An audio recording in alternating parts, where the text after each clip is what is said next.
Hey guys, trying to show you to fix a timer switch on a GE washing machine. I'm going to try and pry this one apart. Got two spots where it works harsh resistance. I'm going to pry this one apart and try to free it up. Check it out.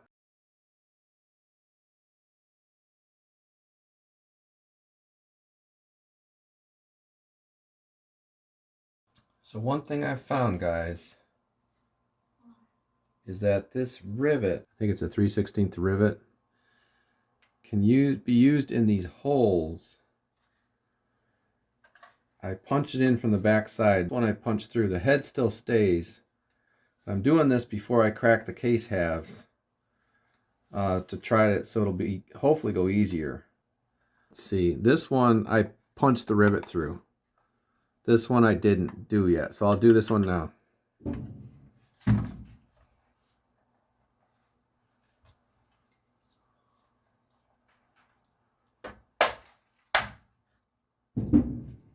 See? There you go. See the little plastic on the tip of the rivet?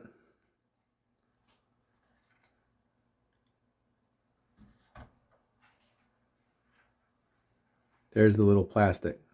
So now if I take the rivet out, pounded the rivets out of these two mouse ears on top here, both left and right. The head is still there, but the inner part is busted out. So hopefully that will help the rivets not hinder the case half splitting. So there's one more mouse ear, but it's not a mouse ear, it's on the bottom right there. So let's try that one now.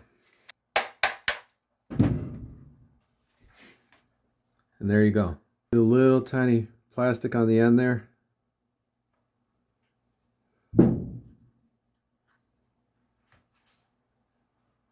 So now we got all the three plastic rivets. All those plastic rivets blasted through with the steel rivet. Now let's see if it'll split.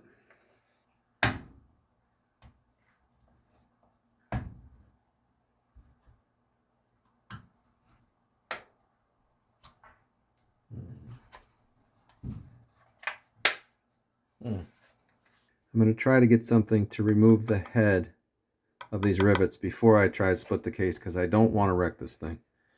Stay tuned. Okay guys, so I took a drill bit and basically drilled the rivet heads off.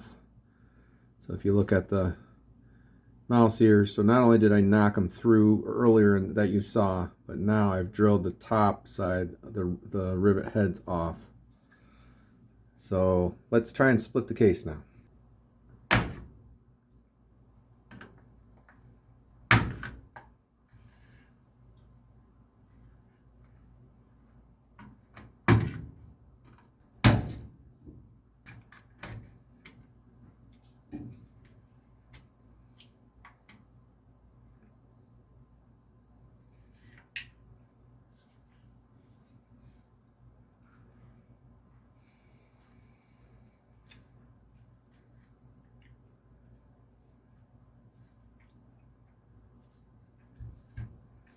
There it is.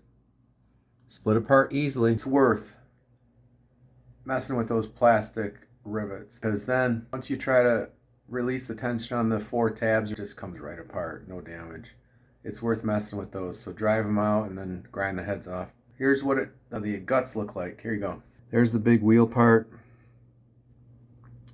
the little gears,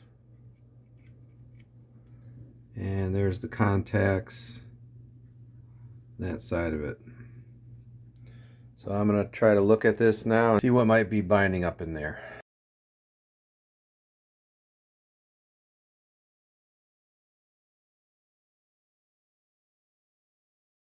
So I used a certain amount of grease after I split the case apart, and greased the plastic gears and exercised it, and it seems to be moving a little freer, so I think we got her. Got it back together. Have a look. This is the grease I used. I had this for plumbing. Yeah, see, it uses a lubricant on faucets, but you want to use silicone grease. So I put that in there in the internal guts of the timer. I put it in there using Q-tip and a little screwdriver. Here is how it moves now.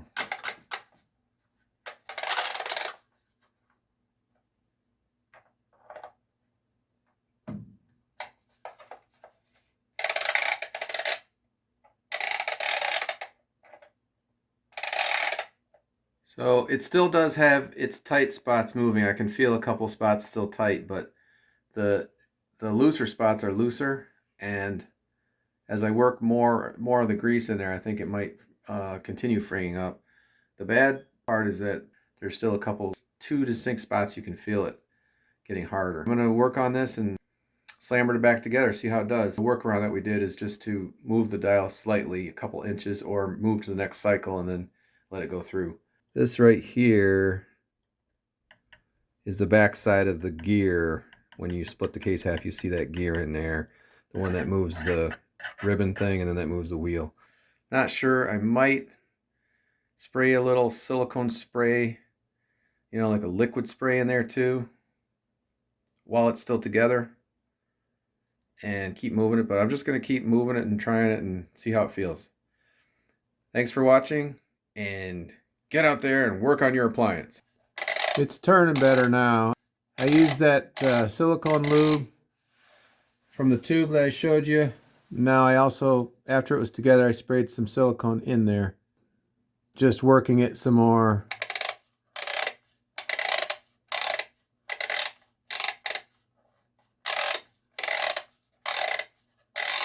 With the wheel, I can't even barely feel the sticking points anymore. Hope for the best. Thanks, guys.